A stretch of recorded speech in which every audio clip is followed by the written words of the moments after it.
Welcome to Sweet Tomato Vine Homestead. I'm Linda. Today I am in my garden. I'm about to harvest some herbs and I'm going to put them into my hanging rack so they can dry. Okay, the first one that I'm going to be getting is this sage.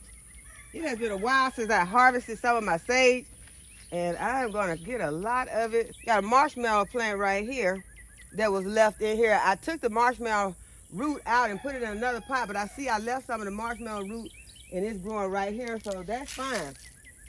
That's more marshmallow root. But I'm going to take some of my sage that is on, I'm not going to take the woodiest part of my sage. I'm going to take the sage off the top.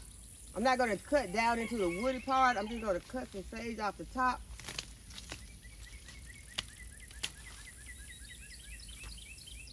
This is how I'm going to be harvesting it. And then I'll just take another bunch. And I'm being careful not to get into the woody part. Because sage has a lot of wonderful benefits. So do your research, see what the benefits of sage are, because there are many.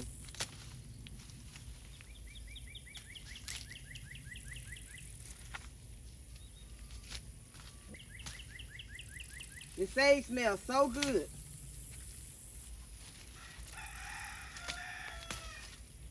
Okay, so now I think I have enough sage.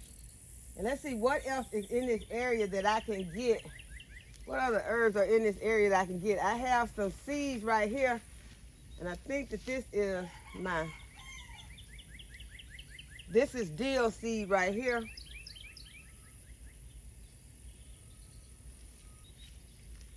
And I have a lot of basil right here. So I'm going to go ahead and get some of this basil. I'm just going to lay my sage right here on top while I harvest some of this basil.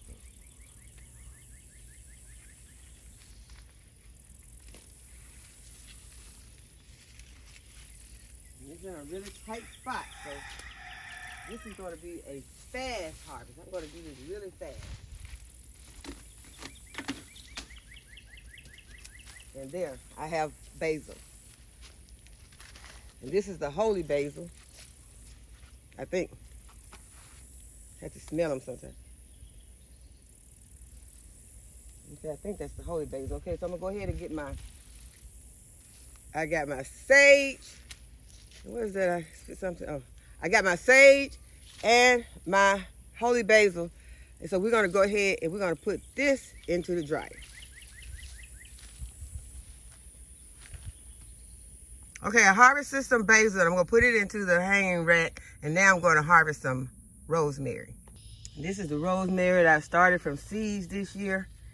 And so I just want to harvest. I'm not going to get the woody part of the rosemary. I'm just get the green stems and leaves.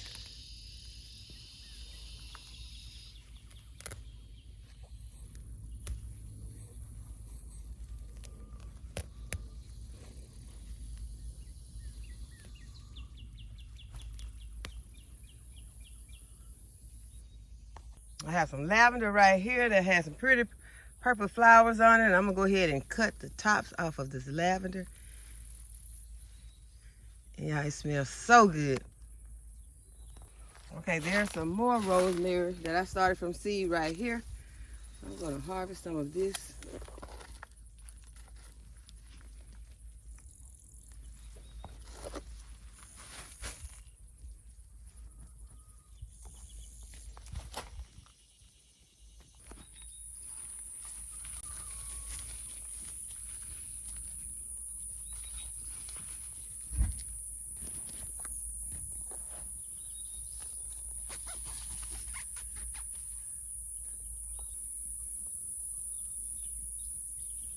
Next, I'm going to be harvesting some of the moringa leaves.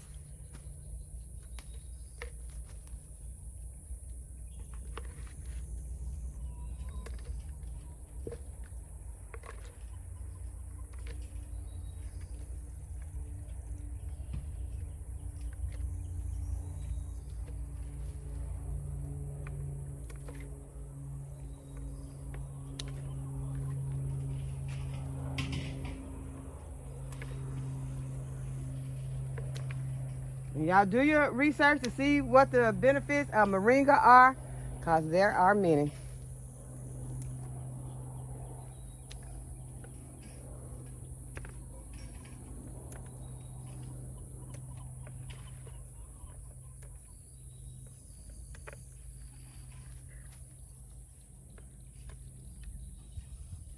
Whenever I harvest my herbs, I like to harvest as many as I can, because sometimes the elements can change and you can lose some of your herbs, and you don't want to lose any of your herbs. You want to be able to harvest, dry, and put as many in your apothecary as you can possibly get in there. So that is why I am going to take a lot of this moringa.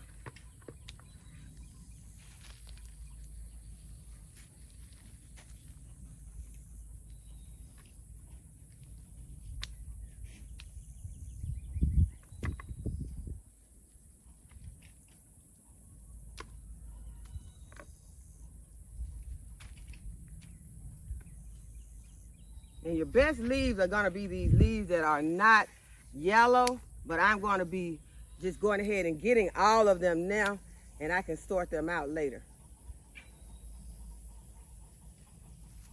And you want to try to, if you see insects on it, go ahead and remove those insects, because sometimes some of your herbs are more beneficial if they don't have to be washed.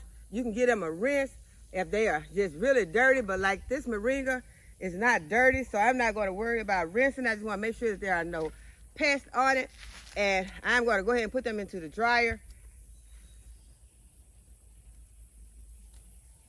Especially if you've been getting rain in your area and you know that your herbs are clean, go ahead and get them, you know, when you know that they're good and clean, not a lot of dust or dirt on them, and then you can go ahead and dry them without washing them, because some of your herbs will lose their medicinal properties when washed, and some of them will easily get mold and mildew on them if they are washed and not properly dried.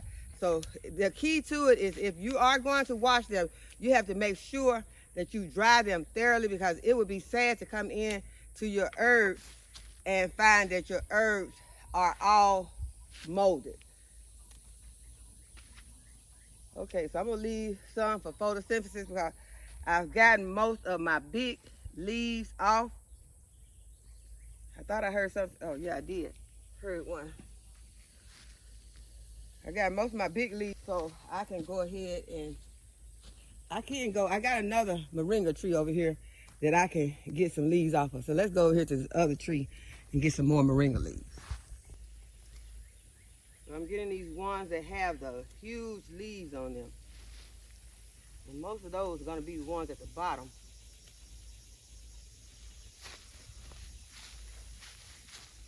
Okay, my basket is full, so I want them to be able to dry in here good. I'm not going to take more than what I can dry, because I want to dry them in my hanging rack. So this is going to be enough for now.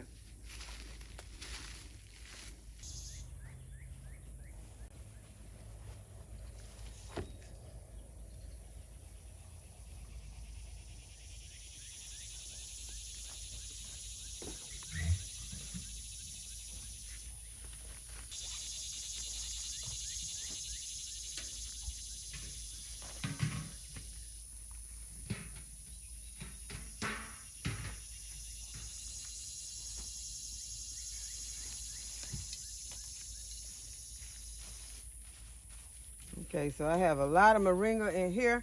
I think I'm going to use three racks for my moringa.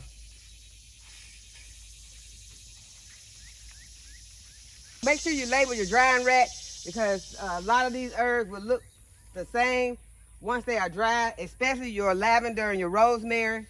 They'll look identical.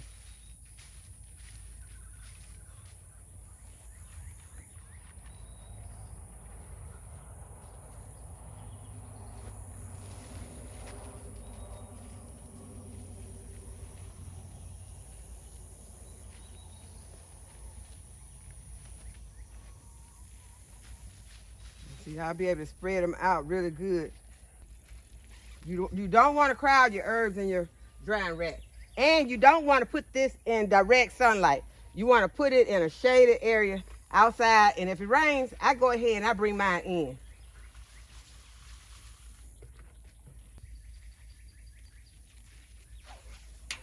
Okay, now the only thing left to do is to go ahead and get these all labeled and just leave them out to dry.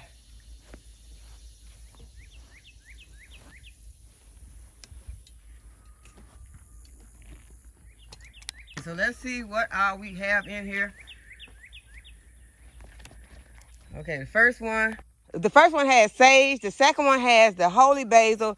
Right here is the rosemary. At the bottom, I have moringa. The next one at the top is some sweet basil or Genovese basil. This one is the lavender, and the last two are moringa. So I hope that y'all have enjoyed this video today and that you'll give this video a thumbs up and subscribe to my channel. And go ahead and hit the notification bell to be notified when I upload a new video. And as always, thanks for watching. I'll see you in the next video. Bye-bye.